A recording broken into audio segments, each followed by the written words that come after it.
So, in keeping with the May the 4th thing, when I think of confidence, I think of I think of Jedi masters, right? When they walk in and they're always so chill. Where they walk up and there's like 30 people running at them with blasters and they're like da da da da da voo, voo, voo, voo, voo, voo, voo, voo, voo. And I'll have a sandwich and it's incredible. It's incredible. They're always super chill, and it's because they know what they know. You know, they're just like when Ben Kenobi, in episode 4, where he's fighting Darth Vader, and he looks over and he sees Luke watching, and he just powers down his lightsaber and lets Vader kill him because he knows, as he says to Vader, strike me down and I'll become more powerful than you can imagine. And he's trying to teach Luke that lesson, that life, I am life. The Force is life. It cannot be taken from me. I will become more life if this body gets taken from me. So just in total confidence, come and get it. Super sweet. Super sweet. I don't know if I'm quite ready to do that, but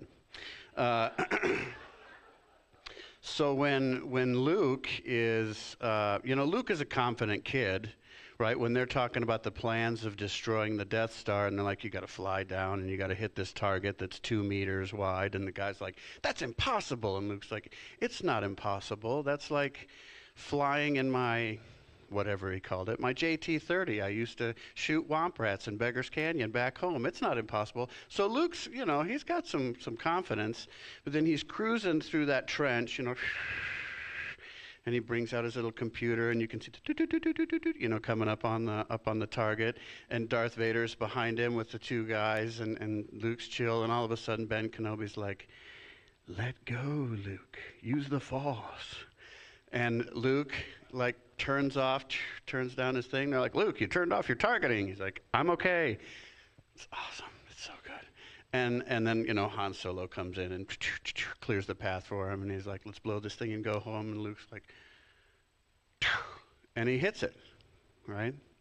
He lets go. He surrenders in that moment with all that stuff going on. He just surrenders. And I find it easy to surrender when I come in here to do meditation on Sundays. Very easy, very chill, very easy to surrender. When I'm at home and it's quiet and I'm doing my practice, very easy to surrender, to just let go. But when Darth Vader is behind me, or I'm in some kind of situation where it's stressful, not always so easy to just let go and surrender. And I want to say I think that happens, it gets easier with time, it gets easier with practice, but it's all right. I'm not going to beat myself up for not always being able to, I surrender, I am the Jedi Master, It's not always easy, but we do our best, and we keep doing our practice, our spiritual practice, and keep practicing that surrender, so that in those moments we keep running through the swamp with Yoda on our back, and so that in those moments we've moved on to Empire, by the way. Empire Strikes Back now. That's number 5. We keep doing that practice so that in those moments when it becomes stressful, we can surrender. And if we make a mistake, then we say, I'm sorry. I'm sorry. I love you. I'll do better next time. So, what if, Eckhart Tolle says, treat the present moment as if you asked for it. He says, not that you do ask for everything, but he said it's, if you treat the present moment like you asked for it, then you're just going to meet it where it is. You're not going to be in opposition to what is.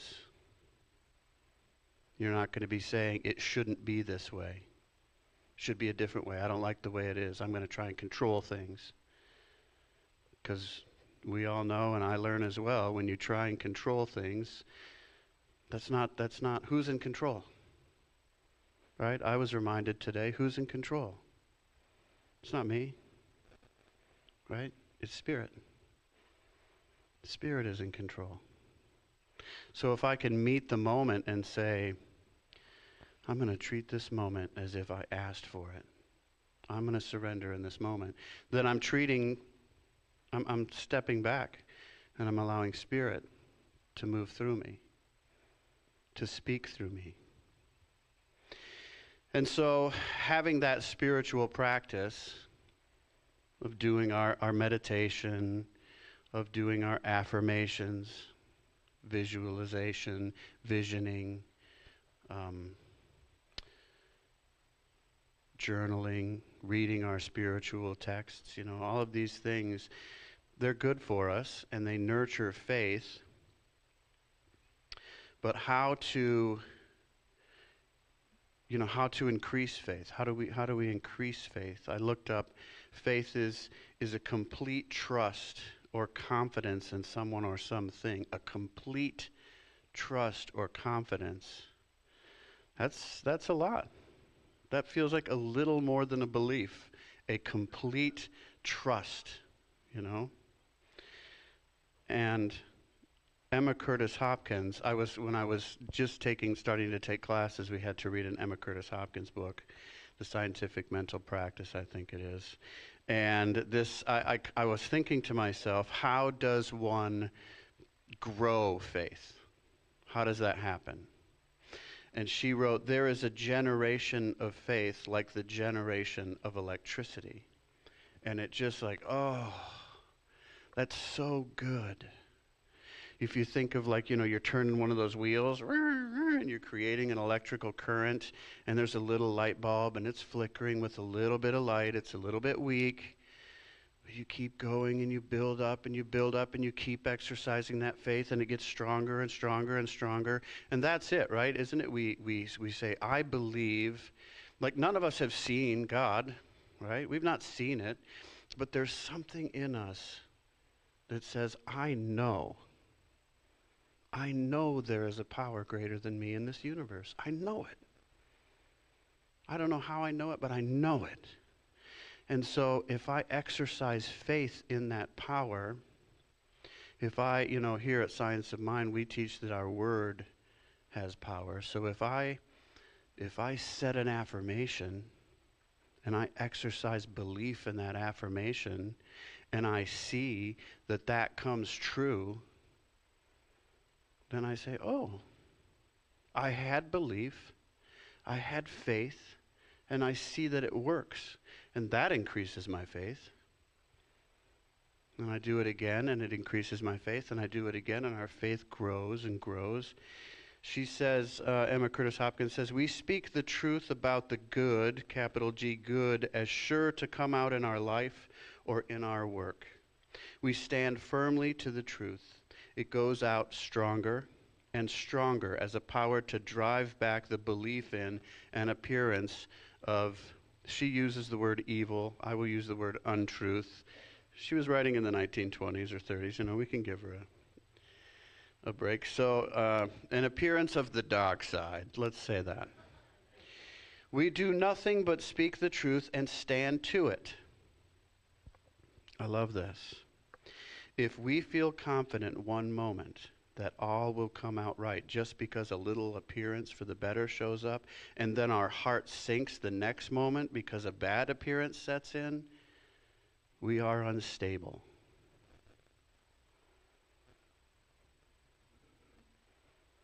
Sometimes I'm unstable. Sometimes I lose faith. Sometimes I lose step with that which I want to be aligned with. It happens. And so I keep practicing. I keep practicing, right?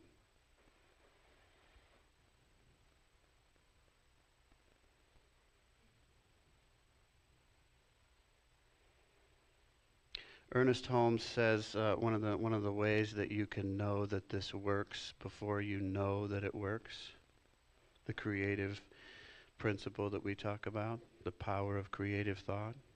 He says, if we believe that it will not work, it really works by appearing to not work. When we believe that it cannot and will not, then according to the principle, it does not. So I have often said, I don't like science, like the subject of science, reading science, and all that. I don't like science. It's too hard. There's too many terms I don't understand. It's just too complicated. I don't like it. I'm more of a let's read poetry and talk about what we think it means, right? Love that stuff. But I don't like science. It's hard.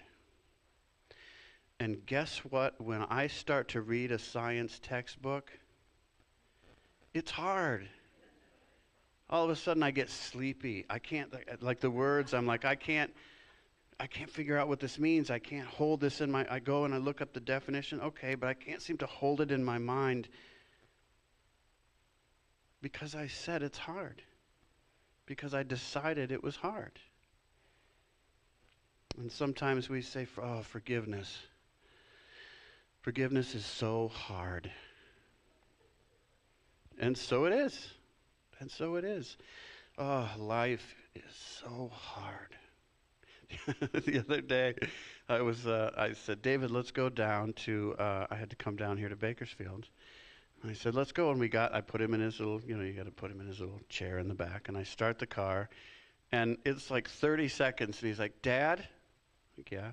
Why is waiting so hard?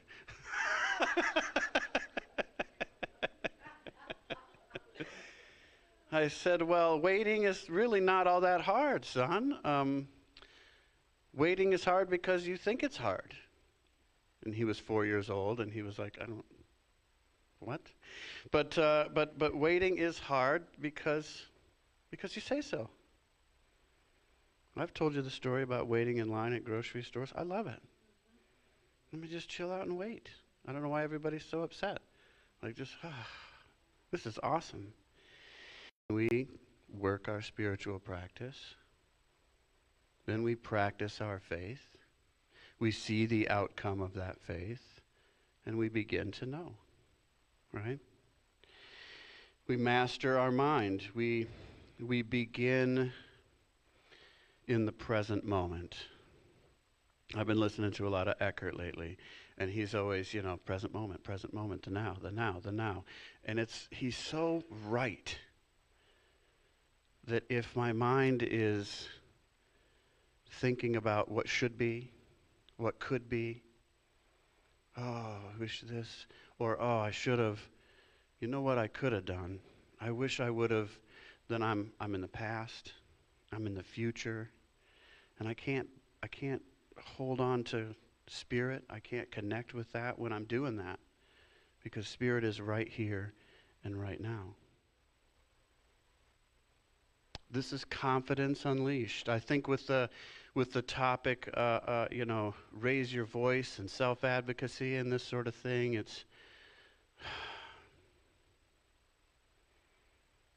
I may not be the best person to talk about that sort of thing.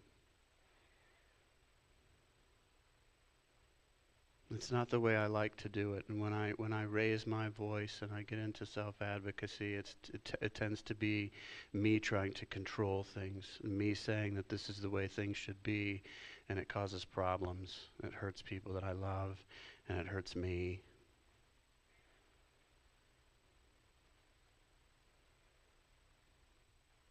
Advocate for yourself. Don't let yourself get run over, obviously.